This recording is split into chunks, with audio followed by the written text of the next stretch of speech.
It's one thing to work for somebody, it's another thing to do it on your own. And when you have lives that you got to fend for, not only on the farm, but your family, it makes you question whether or not you're making the right calls. There are plans that don't go accordingly. Well, I mean, the climate here is the number one trouble. It's just unforgiving. It keeps me up at night. There are times when you're totally shocked, I mean, there's a lot of messed up things that you gotta go through. but you adapt. I roll with it and try to accept what's happening. We say often it's just math and drama. There's just the math, how do you get it done? And then there's the drama, there's your thoughts about it. Like, that's it. It looks like a storm's coming. Yeah. What do you do when you get stuck out here in a storm? Well, we hunker under the nearest tree. You said math and drama. Yes, Right. This is part exactly. of the drama? Yeah. We're getting caught in the drama already. So exciting. Through all kinds of weather, family farms remain the heart and soul of America. We meet in the kitchen, gather around the table, and if we're lucky, we share food that was grown just down the road a ways. And while that may seem like a far-off dream for some of us, heritage farmers believe that growing food locally and sustainably is still a viable way of life, and they're willing to bet the family farm to prove it. It's very important, I think, to know who's producing your food and where it's coming from. I'm the first guy to say, yeah, come over here, let's have a beer and talk about it.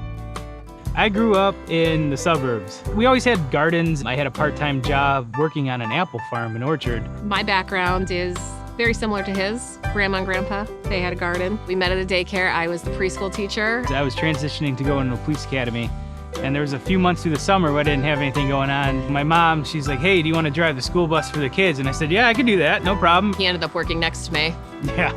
That is cute. For our starter house, we were outgrowing it because we had our 2 young boys. We wanted to have our own small farm. If you have like a farming gene in you and you love doing it, you can do anything. Anything, including taking on a 100-year legacy farm in the Cuyahoga Valley National Park. Which, yes, that does sound complicated, and it is. It's a long-term relationship between private farmers and the federal government. It's a trek to get here. You have to put together a proposal. 127 pages of a business proposal that I didn't know how to do. They have to demonstrate that they have an economically as well as an ecologically sustainable farming plan. I was getting in the shower when you got the email. I got the She was email. freaking out. I'm like, what? Yeah, because she said, we've been selected. Yeah. National parks don't typically have active agriculture happening on our land. But at its core, this is about resource protection in a sustainable way, ecologically sensitive way, moving us toward future generations.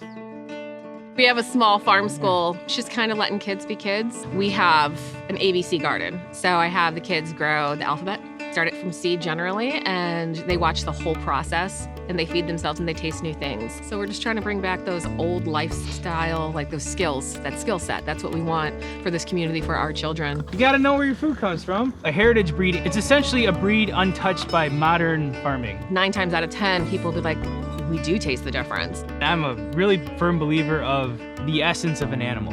We're supporting a bigger ecosystem than just one type of animal, We're letting everything be everything. Part of that is doing pasture grazing, pasture land. We generally have 14 to 15 types of grasses. Every acre of grass takes 3,500 pounds of atmospheric carbon and puts it right into the ground a year. 72 tons of atmospheric carbon every year that I put down back into the ground where it belongs. We talk to the older farmers like, hey man, when are you doing this? Hey man, when are you doing that? Am I making the right call for the grass this year? Like, did I cut it too soon? Did I cut it too late? There's a lot of questions I have that... Got a lot of questions. I'm only 3 summers in, so I'm like a toddler out there stretching my legs for the first time. I don't feel like, I'm not as high strung as he is. So I'm a firm believer that, we're giving what we're given for a reason. If you could just take any piece of paper and write down the most beautiful life you could ever imagine. Whatever it is, whatever life you truly want to live, that's how we do our farming. Our focus here on the farm is to build soil and increase biodiversity. And so we grow food for our local community. When someone tells me that they get joy out of eating our eggs and they enjoy eating our lamb and our chicken and it makes the best meal and we're nourishing so many people, I get so much joy and feelings of abundance. What do you gotta say, Olin? He speaks animal language really well, and that was his first word was ba to the sheep. My goal is that when people think about Maine, they don't think about lobsters and they don't think about potatoes and they don't think about blueberries. They think about the soil building capacity of sheep. In 1880, there was 1 million sheep in the state of Maine. So we're going to bring 1 million sheep to the state of Maine. Most lamb farmers, they're lambing in a barn. What we're trying to do here is demonstrate how we can lamb in season with nature. Babies born in the barn wouldn't have access to grass and clover and different things that they're nibbling on.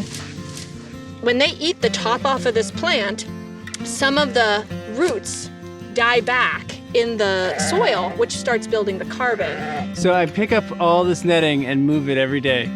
And I'm never quite sure exactly how each paddock is going to look. We do aim to have a plan, because what we practice is holistic planned grazing. And the meat birds are going to come out here soon. And so the laying hens and the meat birds will be following the flurd. We call it the flurd, which is a mix of herd and flock. And we're going to just aim to just impact this whole field. The more we impact it with animals and then move on and let the land rest, there is ability for the land to heal itself. When you move your animals every day, you're growing 2.5 times more forage, and that's like having 2.5 times more land. So if we're managing 100 acres of land, we're growing the same amount of acreage that you would be getting off of 250 acres. When we came up with the title of Regenerational Farm, we really wanted to focus on regenerating not only the earth and local communities, but also for future generations. Our kids are going to inherit the earth. Their kids are going to inherit the earth. What is the state of the earth going to be when my great-grandchildren are here? What is going to be available for them?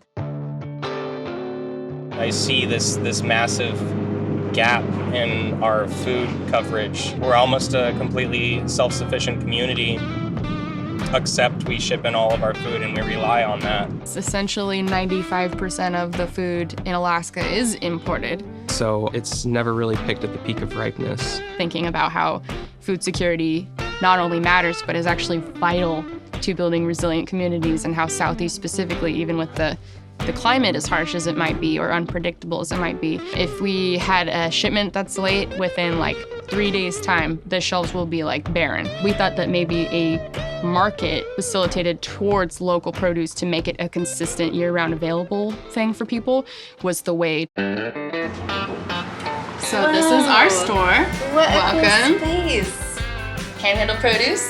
Love it. Local food for local people. We have small producers in their own backyard gardens. We have people who are indoor producers who are, either new or experienced. We've also got seasoned farmers who've been doing this for decades, who, even before we got into it ourselves. What do you love about farming with your wife?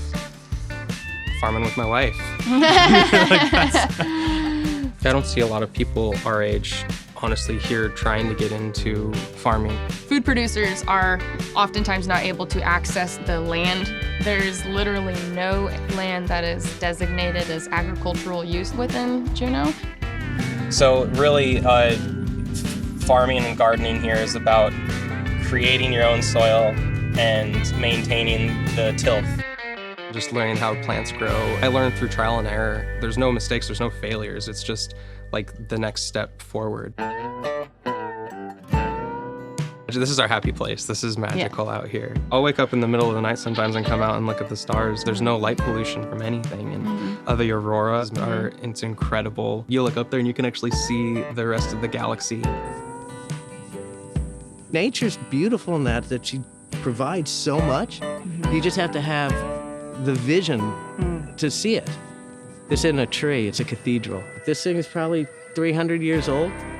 You can sit under here in July, and it's peaceful and it's cool.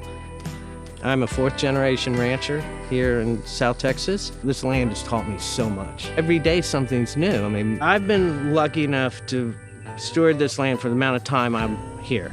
If someone gave you the tools, you would do the same. And regenerative agriculture is another tool.